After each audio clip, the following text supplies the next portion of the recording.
Après la Côte d'Ivoire, on se penche désormais sur un monument du football africain. Une sélection dont rien que l'évocation du palmarès fait froid dans le dos. Une véritable institution du football africain, le Cameroun. Au pays des lions indomptables, la culture de la gagne se transmet de génération en génération. Quel que soit le talent, le Cameroun, c'est 5 titres de champion d'Afrique, soit la deuxième nation la plus titrée du continent. 2 fois finaliste de l'épreuve en 1986 et 2008. 2 fois 3e en 1972 et 2022.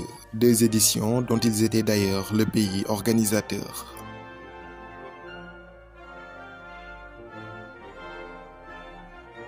Pour leur 20e apparition en phase finale de CAN, les Camerounais seront logés dans la poule C en compagnie du champion d'Afrique en titre, le Sénégal, de la Guinée-Conakry et de la Gambie.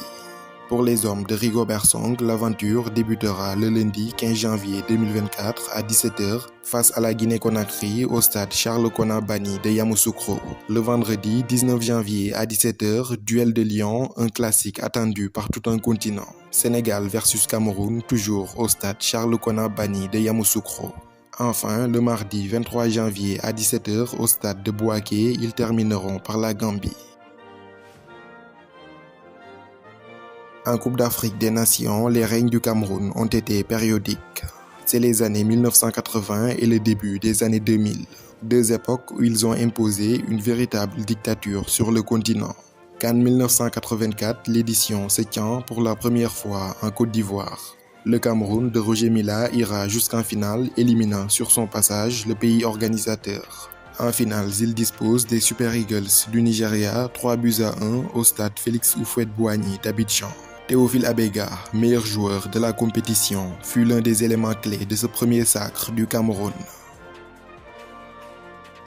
2 ans plus tard, en 1986, au pays des Pharaons, porté par un Roger Milla en feu et auteur de 4 buts, le Cameroun défendra son titre jusqu'en finale.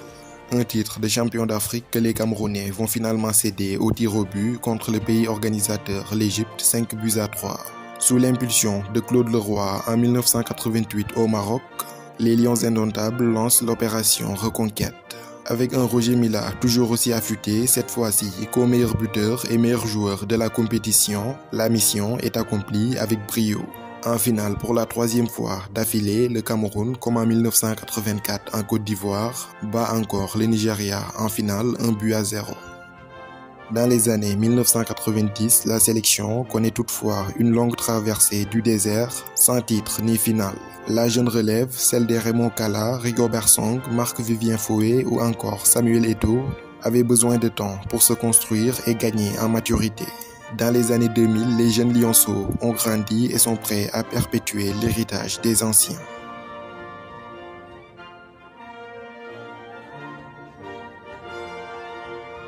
Au Nigeria, en 2000, après une demi-finale vite expédiée 3-0 contre les Aigles de Carthage tunisiens, le Cameroun retrouve la finale de la CAN 12 ans après. Ce sera face au pays organisateur, le Nigeria de Dieye Okocha. À l'époque, le stade national de Lagos, plus connu sous le nom de Surulere, était par excellence l'ambiance la plus hostile du continent. Entre menaces, intimidations et envahissements de terrain, les supporters nigérians ont recours à des méthodes peu orthodoxes pour briser les rivaux. Le Sénégal l'apprendra à ses dépens en quart de finale. Mais l'équipe camerounaise de l'époque était faite d'un autre bois. Dotés d'un mental d'acier, rien ni personne ne peut les intimider. Ce levier de la peur, les Nigérians ne parviendront jamais à l'activer chez les Camerounais. En 5 minutes, Eto'o et Mboma donnent un avantage confortable au Cameroun, 2-0. Poussés par leur public, les Super Eagles ont eux aussi du répondant. En quelques minutes, ils rétablissent la balance. Choukou réduit d'abord le score, avant qu'un missile de Dieye Okocha, sorti tout droit des enfers, ne détruise la lucarne d'Aliou Mboukar. Explosion au stade de Lagos, 2 buts partout. Aucun nouveau but ne sera inscrit après 120 minutes, la décision se fera au tir au but. Le Cameroun l'emporte finalement, mais ce 3e titre est à jamais entaché par une polémique. Le penalty du Nigérian Victor Ikpeba avait bel et bien franchi la ligne. Mais à l'époque, il n'y avait pas de goal line technologie. À une vitesse spectaculaire, la balle ricoche sur la barre, franchit la ligne et ressort. Sans gros moyens de vérification et sous la pression, l'arbitre tunisien Mourad Dami ne l'accorde pas. C'est finalement le capitaine Rigobert Song qui inscrira le dernier tir, 3e étoile pour le pays des Lions indomptables. Et surtout, 3e finale remportée face au Nigeria après 1984 et 1988. Comment gagner une Coupe d'Afrique sans encaisser le moindre but? Le Cameroun est sans aucun doute la seule et unique nation à détenir ce secret. Si l'épopée de 2000 au Nigeria est rentrée à jamais dans la controverse, celle de 2002 au Mali, par contre, ne souffrira d'aucun litige. 9 points sur 9 possibles en phase de poule. Large succès 3-0 sur le pays hôte, le Mali, et enfin une 4e étoile continentale glanée au tir au but contre le Sénégal de Diouf. Aucun but encaissé durant toute la campagne, la muraille camerounaise était juste infranchissable. Rigobert Song, Raymond Kala, Jacques Songo et consorts avaient bien gardé la maison.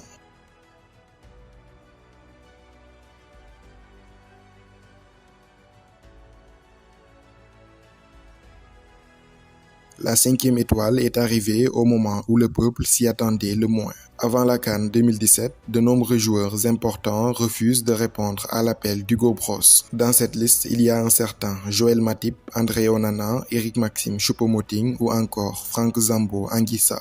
Tous, sous la pression de leurs clubs respectifs, ont refusé de prendre part à la compétition. Avec un groupe jeune, recomposé, peut-être moins talentueux, ils vont choquer tout un continent. À leur tableau de chasse, que de grosses cylindrées. Le Sénégal de Sadio Mané en quart, le Ghana d'André Ayew en demi 2-0 et enfin l'Égypte en finale à Libreville 2-1, vengeant par la même occasion leurs aînés de 1986 et 2008, battus à chaque fois en finale par les Pharaons. La CAN 2022 organisée au pays avait suscité énormément d'espoir, avec en ligne de mire un 6e titre de champion d'Afrique. Le rêve est encore brisé par l'Égypte aux portes de la finale. Les partenaires de Vincent Aboubakar auront comme lot de consolation une 3e place, remportée au tir au but face aux étalons du Burkina Faso. Comme beaucoup de pays d'Afrique maintenant, le 43e au classement FIFA mondial a lui aussi fait le pari de l'expertise locale. Le 28 février 2022, juste après la CAN, l'ex-capitaine Rigobert Song a été nommé sélectionneur des Lions indomptables du Cameroun en lieu et place du Portugais Tony Conceição. Ces deux principaux faits d'armes avec l'équipe nationale, une qualification au Mondial 2022, ainsi qu'un succès de prestige sur le Brésil en phase de poule. Hormis ces deux prouesses, ses résultats sont globalement mitigés. Il perd plus de matchs qu'il en gagne. Lors de ses 15 premières sorties sous son magistère, le Cameroun a gagné 4 fois, perdu 6 fois et concédé 4 matchs nuls. Attendu en Côte d'Ivoire, Rigobert Song n'aura pas droit à l'erreur. Au moindre faux pas, il pourrait être sur la sellette. L'occasion donc pour lui de mettre en pratique sa fameuse théorie du danger. Capitaine emblématique du Grand Cameroun des années 2000, il est le joueur le plus capé de l'histoire des Lions indomptables avec 137 sélections. La légende Samuel Eto'o en est le meilleur buteur avec 56 réalisations entre 1997 et 2014.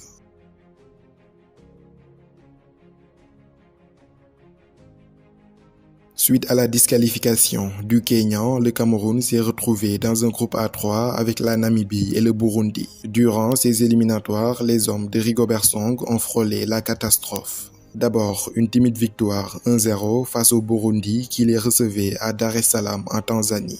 Un sublime coup franc de Carlo Toko Ekambi leur avait permis de s'imposer de justesse. Et puis, la double confrontation contre la modeste équipe de Namibie s'avère plus stressante que prévu. Les quintuples champions d'Afrique sont d'abord tenus en échec 1 but partout à Yaoundé, puis battus à la surprise générale au match retour 2-1. Mais plus de peur que de mal, la qualification sera finalement sécurisée lors de la réception du Burundi. Victoire nette et sans bavure grâce à des buts de Christopher Roux, Brian Bomo et Vincent Aboubakar. Le Cameroun finit leader avec 7 points, 2 victoires, 1 match nul et 1 défaite. 6 buts marqués et 3 encaissés.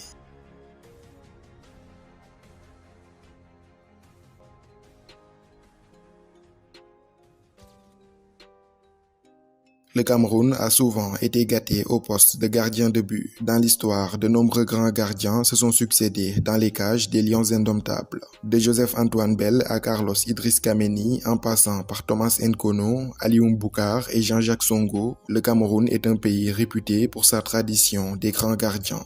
Aujourd'hui, André Onana de Manchester United perpétue à merveille la tradition. Malgré de nombreuses critiques sur ses performances et son attitude, ses qualités intrinsèques de dernier rempart sont indéniables. C'est l'un des tout meilleurs au monde malgré un début de saison compliqué à Old Trafford.